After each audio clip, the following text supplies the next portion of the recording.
All sports, all plays. All sports, all plays. All sports, all plays. 365, we making up plays. We talking the game, get you through the days. We're high in the court, the dime in the lane. Variety topics never the same. All presentation, sports information. In the airways, taking the nation. All sport, all plays, like working your faces. Grace at the field, so tie the laces. All sports, all plays.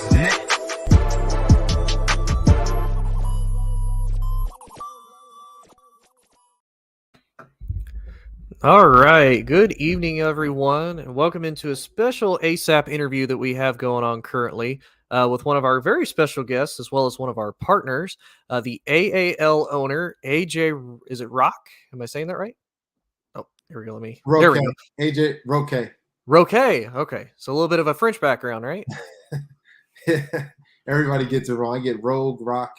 Rock. Okay. Yeah. So sometimes you just don't even correct them. No, right? You're like, yeah, I just got to go with it. I know that feeling all too well. My last name's Hollinsworth, and it's the same way. Everybody's like, how do you spell that? How do you say it? It's like it's just easier if you just don't just say it how you got to say it. We'll move forward with it anyway. So this is actually a very big thing. So in case people don't know, for the AAL, it was founded in 2017. Yes. Now you and a partner, Jermaine Sanders, right? You guys took it over at the very end of 2021, back in December, right? Yes, sir. Okay. So the league has been going on, 5, almost 6 years now. Now you guys, own the league. So I got to ask, what was your guys' thought process of, hey, we're gonna own a football league. We're gonna own this. Me and Jermaine at first talked about, starting our own league. And we kind of fell into, the AAL here. We had a very good relationship with the owner, Tony Zeffirato, which also RP Jack Bowman was also one of his partners for the AAL, who I knew pretty well because I played arena football, and Jack was actually the GM of a few of the teams I played for. Oh, really? So it was a small world. So in the end, here we are, really, because of Jack Bowman. So, Okay. Wasn't And then for I know we wouldn't be here. Right. And I know you were a coach as well. You were a coach at a few different universities. So for you, how is the transition now from being a coach to now being an owner and having to oversee all of these different franchises and organizations? Yeah, well, we still own the Jersey Bearcats as well. Okay. So now it's just more on a bigger scale. Right. Right. More people to look after, So, we're excited. We're excited for it. We're excited for the direction of the league. Mm-hmm. I think so far we've done an awesome job of getting a brand back to the positive side in some of the fans' eyes, all over the internet. Yeah. The rebrand is huge for us. Right. And I was getting ready to say, for something, 5 years, because we've seen a lot of other football leagues, whether they're outdoor, they're indoor, and especially with COVID here of lately, a lot of them unfortunately ended up, folding, or they folded even prior to COVID just due to financial issues. So 5 years for this league is really impressive. For you, what would you guys say, especially since you've had the reins now for about 4 months? What would you say is really been your guys' key to success for keeping this going for as long as you guys have? I think the key to it when it first started was just opportunity for players. It's because there's always different tiers and levels, and not everybody can play at certain levels. So I think continuing, having a professional league where for league you can develop here in a lower league, professional league, and then make your way up. And I think that's the biggest key to success in the indoor game is opportunity, real opportunity, because Right. there's a lot of frauds in this game, in this business. Right. And then you guys are supposed to start 2023, right? Yes. We took over the first thing we said was, if it doesn't feel right, we're not going to rush it, and we were okay with holding off the 23. Mm-hmm. We took over with never promising a season. We just promised to get it right. Right. Or try to get it right. Yeah, definitely. And then you guys actually have quite a bit of teams that are in this as well. So it looks like you guys have 3, 6, 7, 8, 9, 10, 11, 12, 13, 14, 15 teams. Am I right? Yeah, so we had 15 teams. Once the original owner left, Mm-hmm. a lot of those teams did too. A lot of them didn't want to. They didn't give us a chance Mm-hmm. to, prove ourselves. Right. Some branched off and started their own leagues, Mm-hmm. and that's it's cool. I get it. You want to branch off and try to do your own thing. Right. But we're okay. We have teams with interests. Mm-hmm. We started the AAL 2 for developmental teams, Mhm. because there's some organizations that they don't have the same. Everybody's financial status is not the same. Right. So you have certain teams that can operate on a $250,000 budget. You got some teams that can operate on $30,000 budget and have talent. So Mhm. instead of putting those guys with the teams that can operate, with $100,000 to $300,000 budget, put them in the same category as their caliber teams. Okay. I got you. Develop and grow. Now I do got to ask, if any of those teams that did leave to go and do their own thing, would you be more than welcome to, welcome them back with open arms? Or I mean, absolutely, because at the end of the day, we're here to work together with people who want to work with us. right. Because I think that's the problem in the indoor game too, is a lot of these owners and stuff, there's pride gets in the way. Mm-hmm. And that's definitely not here at Right. the AAL now. Like, you won't find it. We want to work together with everyone. Yeah, that definitely makes sense. Um, Now, speaking of COVID, and because you guys are indoor, obviously the hope is by the time, hopefully, when the season starts in 2023, that you guys aren't going to be probably as worried about COVID. But do you think that there's going to potentially be any complications that you guys are going to run into in the future? No, I think the shutdown and limitations on people you can have in indoor places, I think we're almost past that place. So I think when we come back in 23, I think we'll be okay. I don't foresee us having any thing to slow us down. Awesome. Okay. And then let's see. I'm trying to look here. So with the teams that you guys have, how many scheduled games are you guys projecting to have? For next season, Mhm. 8-game schedule. 8-game schedule? Okay. Yep, 8-game schedule. Eventually we want to go to 10, and then Mhm. eventually we will want to get to 12. 12 is our ultimate goal. Okay.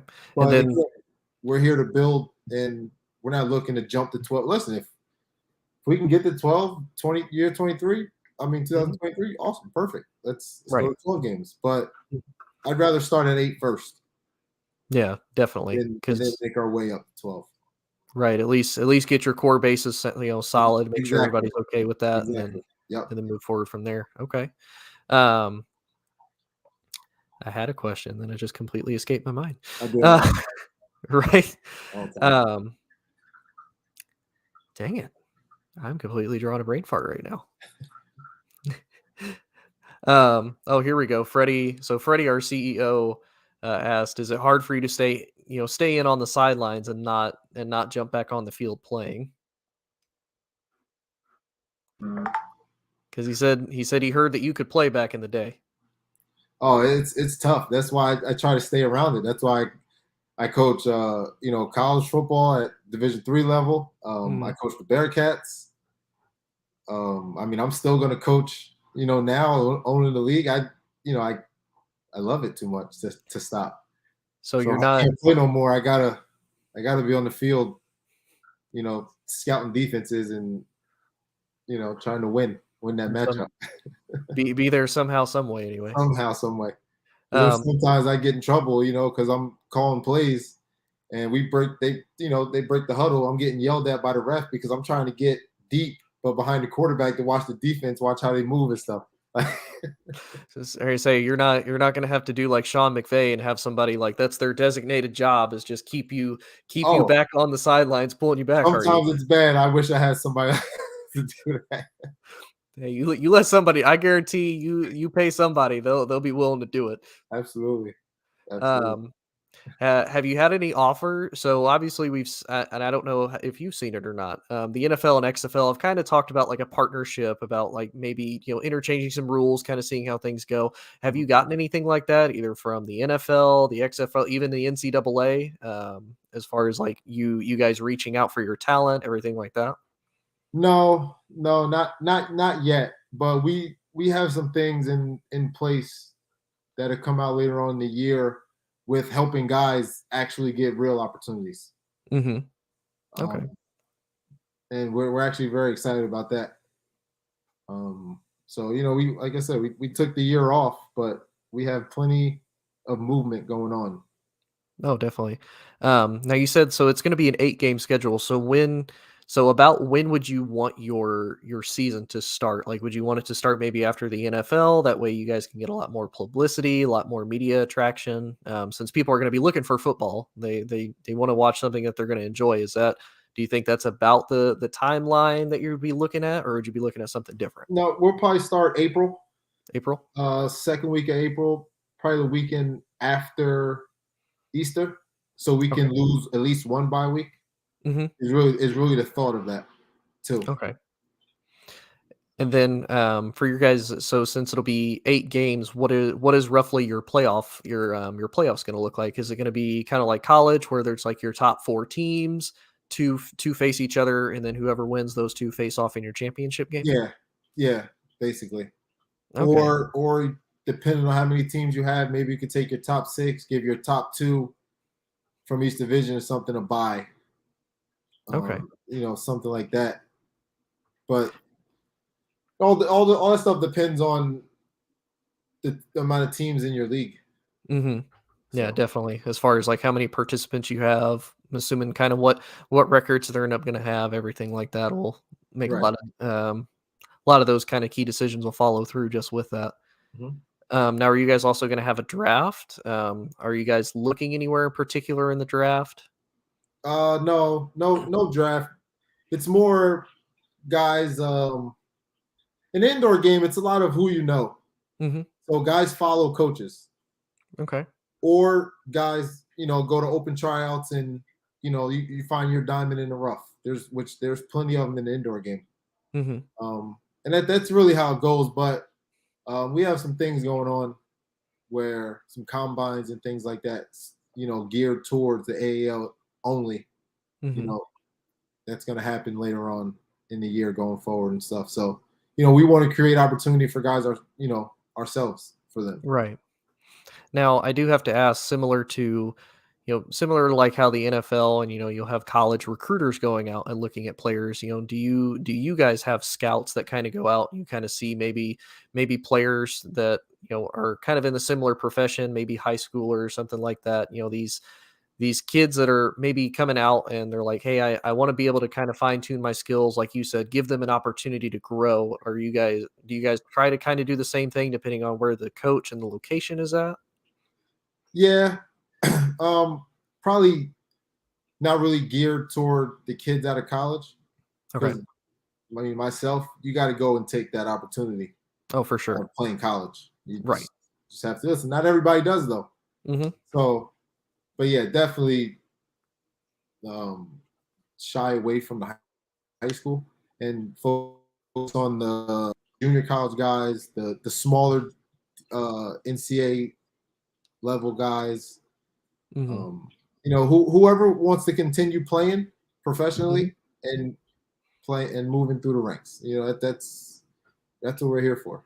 We'll never hold a player, like our teams will never hold a player and stop them from continuing to grow. Right. Like, there's there's teams out there and stuff that do that. You know, they don't want that player going to another team. Mhm. Yeah, that's not going to happen in the Okay. AAL. Okay. I like it. And I kind of had this, and I think you answered it a little bit earlier. Um, you and Jermaine have obviously brought stuff in to start to make the league successful. You guys have a plan and a vision of what you guys want to do. Is there anything that you guys wanted to keep maybe from the old system that you both were like, hey, this still works. We think this will still work, and you want to kind of keep moving forward with that? No, I think we want what we wanted to do and keep was the AAL name. Okay. You know, there when we first bought it, Mhm. you know, took it over, we questioned ourselves of whether or not to change the name. Okay. But we actually wanted to keep the name and fix it, Mhm. fix the name. You know, because again, we like challenges. Right. And me personally, I like to prove people wrong, and Oh, of then course. let them know about it. Yeah. And so I'm just waiting for that time. It's coming. Yeah. Definitely. Definitely. Definitely coming. Yeah, for sure. Um, let's see here. Trying to see if there's anything else I could think that I would want to ask you. Um, okay, so since you guys are also the owners of the Jersey Bearcats, do you think that kind of do you think some other teams might be like you have some bias towards them? Anything like that? Just kind of like friendly bias, like we know you kind of favor the roots of Jersey, anything like that? Nah, no, No? no. You're not going to get anyone that's going to be more fair. Right. You know, it's like our commissioner. Listen, if I'm inside the numbers, I'm getting Mhm. fined too while I'm on the Okay. field coaching. You know, what I mean? Like there's no oh he's the part owner and all that. Oh, so, no, you can't do it like that. That's how problems start. Right. Rules are Definitely. rules. Everybody has to follow them. Yeah. So Okay. I'm definitely going to get fined a few times. I can promise you that. You think so? Absolutely. You So you're get not gonna into it have. too much where I'm going to cross the numbers. I'm going to get told multiple times. Mm-hmm. Let's see. Um, yeah, I think that's all I got for you, sir, that I can think of, and I think that's all the questions we had for our comments. Unless anything else comes up. Um, yeah, I think that's everything that we got, sir. Awesome. Yeah, we appreciate, I appreciate you taking the time to interview, time to answer questions. Yeah, Um, definitely. Love it. yeah, yeah, because I'll be honest with you, like I'm from Indianapolis originally, so we would see some of these teams, but it's very rare that people ever super look in depth into them unless they're like a huge professional, like the Colts, the Pacers, Right. etc. They'll look into those. So that's part of why I was kind of asking what kind of the background of the whole AAL is, what your guys's, really your vision is for the whole entire league, and what you guys plan on doing moving forward. Right. It's shopping just giving out real opportunity So I and do, I helping players grow, teams grow, um, and most of all, helping organizations and owners become better owners Mhm, and managers of their organizations. You know, because when I played, like I always say it, I played for great organizations. Started out in Arena 2, mhm, with the Albany Conquest, and then ended in the IFL with Lehigh Valley Steelhawks. Like Harrisburg Stampede, Erie Storm, like they were great organizations in arena football, mhm. and that's all I know. That's all we know is just how to do it the right way. Awesome. So we've been around. Awesome. And I do have to ask one last thing. Are you nervous at all now that you're in the owner spot, as well as being, the owner of the whole entirely? Are you any No, any nerves at all? no, Not at because all? you go in with a plan. you always just got to be prepared. It's like anything else in life, you know. Mhm. Everybody has a plan when they go to do something. Yeah, I definitely agree. Well, AJ, this has been an absolute pleasure. Again, thank you for taking the time to do the interview. Greatly appreciate it. Thank you for answering all the questions that I can come up with and that we can come up with. And I know here at ASAP, we're definitely looking forward to working with you, with you guys, and hosting a few of your games, everything like that in the coming season. Yeah, awesome. We can't wait either. We're excited, man. We're excited. Awesome. This is one of the steps of us moving forward, and getting to where we want to be. Showcasing our league. Definitely. And with your guys' help, it's awesome partnership. Awesome. Well, we appreciate it. And again, thank you for taking the time, and we hope you have a good night. Awesome. Thank you. Thank you. All sports, all plays. All sports, all plays. All sports, all plays. 365, we making a plays. You talking the game, get you through the days. We're high in the court, the dime in the lane. Variety, topics, living the same. All presentation, sports information. In the airways, taking the nation. All sport, all plays, like working your faces. Grace at the field, so tie the laces. All sports, all plays.